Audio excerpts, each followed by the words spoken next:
একটু জোরে বলেন না। আল্লাহ যে হে ঈমানদারগণ, হে মুমিনগণ, তোমরা আল্লাহকে ভয় করো এবং সদেকিন সলেহিনদের সাথে হয়ে যাও, সঙ্গে হয়ে যাও। এই সলেহিন সদেকিনদের সঙ্গে হওয়ার জন্য আমাদেরকে আল্লাহ তাআলা নির্দেশ দিয়েছেন। আজকের এই পবিত্র সভাতে বিশেষভাবে একটু আমাকে অনুরোধ করা হয়েছে যে হুজুর আলা হযরতকে তার মহান ব্যক্তিত্বের উপরে একটু আলোকপাত করবেন। তো সময় খুব সংকীর্ণ, স্বল্প সময়। আজিজানে মোহতারাম, আমার সরকারে আলা হযরত আজিমুল বরকাত মুজাদ্দিদে দ্বীন ও মিল্লাত আকাই নিয়ামত দরিয়াই রহমত সিরাজুল উম্মাত মখজান ইলম ও হিকমত ইমাম ইশক ও মোহাব্বত ইমাম আহলে সুন্নাত ইমাম আহমদ রাজা আলাইহি রহমা রিদওয়ান, তিনি 1856 খ্রিস্টাব্দে 10ই শাওয়াল 1272 হিজরিতে জন্মগ্রহণ করেন। যা কত হে ওদিকে তাকায় না, ওনারা যা করছেন ওনাদেরকে করতে দেন, আর আপনারা একটু আমার দিকে লক্ষ্য রাখুন, কারণ সময় খুব অল্প। হুজুর আসার আগা পর্যন্ত ওনাদেরকে সভাটাকে সুসজ্জিত করতে হবে এবং আগত সমস্ত শ্রোতা মণ্ডলীদের একটু বসারও সুব্যবস্থা করে দিতে হবে। তো আমার সরকারে আলা হযরতের জন্ম কত হিজরিতে বললাম? 1272 হিজরিতে। কত বললাম? একটু জোরে বলেন। 1272 হিজরিতে। খ্রিস্টাব্দ কত ছিল? 1856 খ্রিস্টাব্দ। 1856 খ্রিস্টাব্দে কোন মাসে? তো শাওয়াল মাসের 10 তারিখ।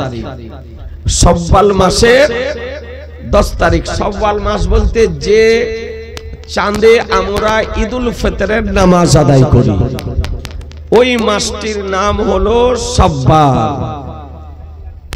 আজিজানে মোহতারাম, আমার সরকারে আলা হযরত আলাইহি রহমা রিদওয়ানের পিতার নাম উমদাতুল মুহাক্কিকিন মুফতি নাকি আলী খাঁ আলাইহি রহমা রিদওয়ান। আমার সরকারে আলা হযরত ইমাম আহমদ রাজা রাদিয়াল্লাহু তাআলা আনহু, তিনি এমন একজন বিশ্ববরণ্য মহান ব্যক্তি, সারা মুসলিম জাহানে যার ব্যক্তিত্বের পরিচিতি রয়েছে। তিনি একজন মাদার জাত ওলি, মায়ের পেটের ওলি। তিনি কাদেরিয়া তরিকার একজন মুর্শিদে আজম। তিনি 13 তরিকার ইজাজত খেলাফত প্রাপ্ত মুর্শিদে আজম ওলিয়ে কামিল ছিলেন। বিরাদারান ইসলাম, আমার সরকারে আলা হযরত তিনি কমবেশ 1000-এর অধিক কয়েকটি ভাষাতে কিতাব প্রণয়ন করে মুসলিম জাহানকে উপহার দিয়ে গিয়েছেন। একটু জোরে বলেন না। আজিজানে মোহতারাম, আলা হযরত কার নাম, যিনি পৃথিবীতে আসার পর 3.5 বছর বয়সে মাদ্রাসায় লেখা পড়া না করে একজন অপরিচিত আরাবিয়ান ব্যক্তির সঙ্গে দীর্ঘ সময় ধরে উচ্চাঙ্গের আরবি ভাষাতে কথা বলতে পারেন, তার নাম হলো আলা হযরত। একটু জোরে বলেন। আজিজানে মোহতারাম, যিনি বাল্য অবস্থায় শিক্ষকের নিকটে প্রাথমিক ধর্মীয় শিক্ষার জন্য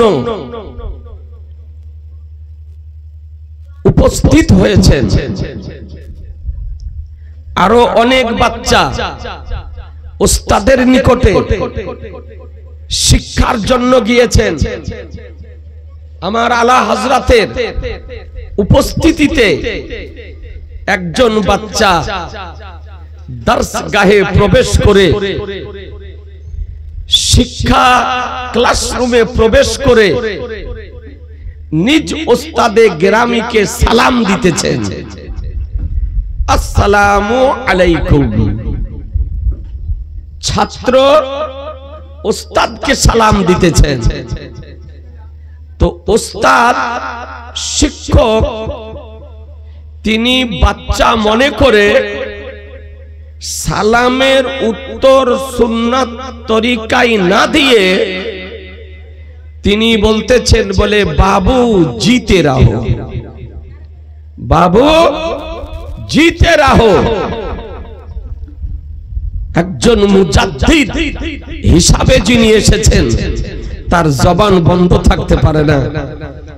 সঙ্গে সঙ্গে আমার সরকারে আলা হযরত আদব সহকারে শিক্ষকের সম্মান রক্ষা করে তিনি জবান খুললেন, বলে হুজুর বেয়াদবি মাফ করবেন, আপনি সালামের উত্তরে যা বললেন এটা কি সালামের উত্তর হলো? একটু ভেবে দেখবেন, সালামের উত্তর কি? ওয়া আলাইকুমুস সালাম। সালামের উত্তর একটু মুখে বলেন না, ওয়া আলাইকুমুস সালাম। তো ওয়া আলাইকুমুস সালাম, সালাম করা সুন্নাতে নবী, আর সালামের উত্তর দেওয়া হলো অজীব। কেউ বিনা কারণে যদি সালামের উত্তর দিতে দেরি যদি করে, তবে ওই ব্যক্তিকে সালামের উত্তর দেওয়ার পরও তওবা করতে হবে। সালাম এমন একটি গুরুত্বপূর্ণ বিষয়। তো বললে হুজুর এটা কি সালামের উত্তর হলো? বাবু জিতে রাহো, বাবু জিতে রাহো। এটা তো সালামের উত্তর হলো না। তো ওস্তাদ সঙ্গে সঙ্গে মেনে নিলেন, যেটা আমার সুন্নাতের খেলাফ হয়েছে, সুন্নাতের নিয়মের বহির্ভূত কাজ হয়ে গিয়েছে।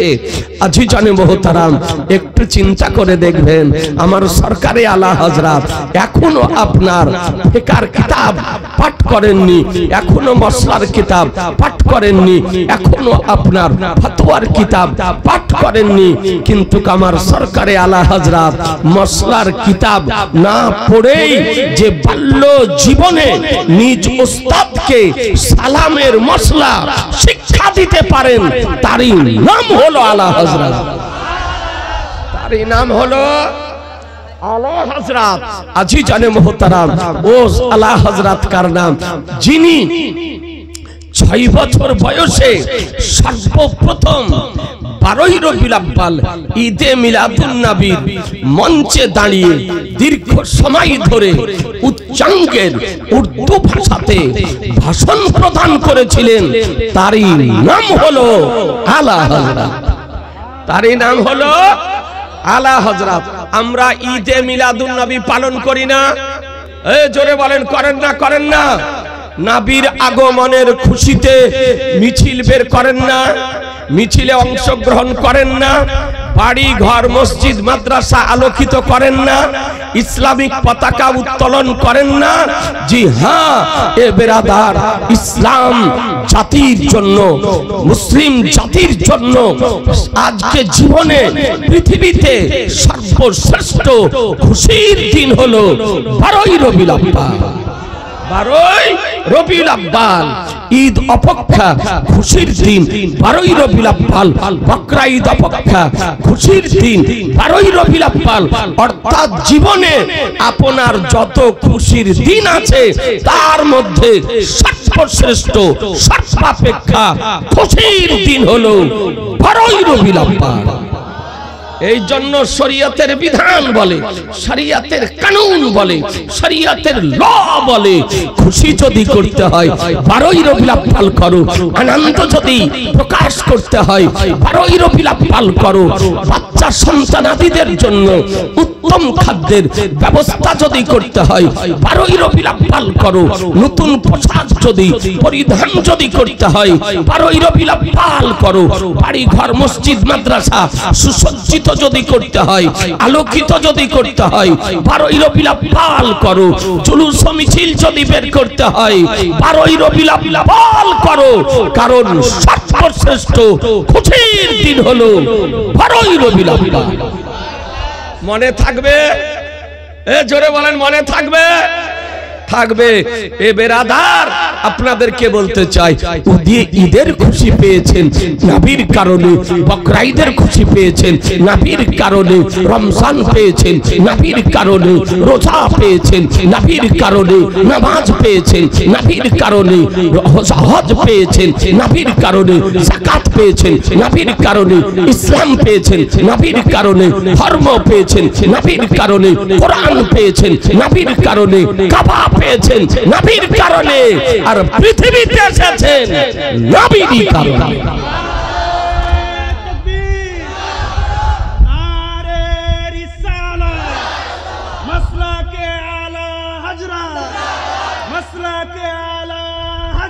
জিন্দাবাদ।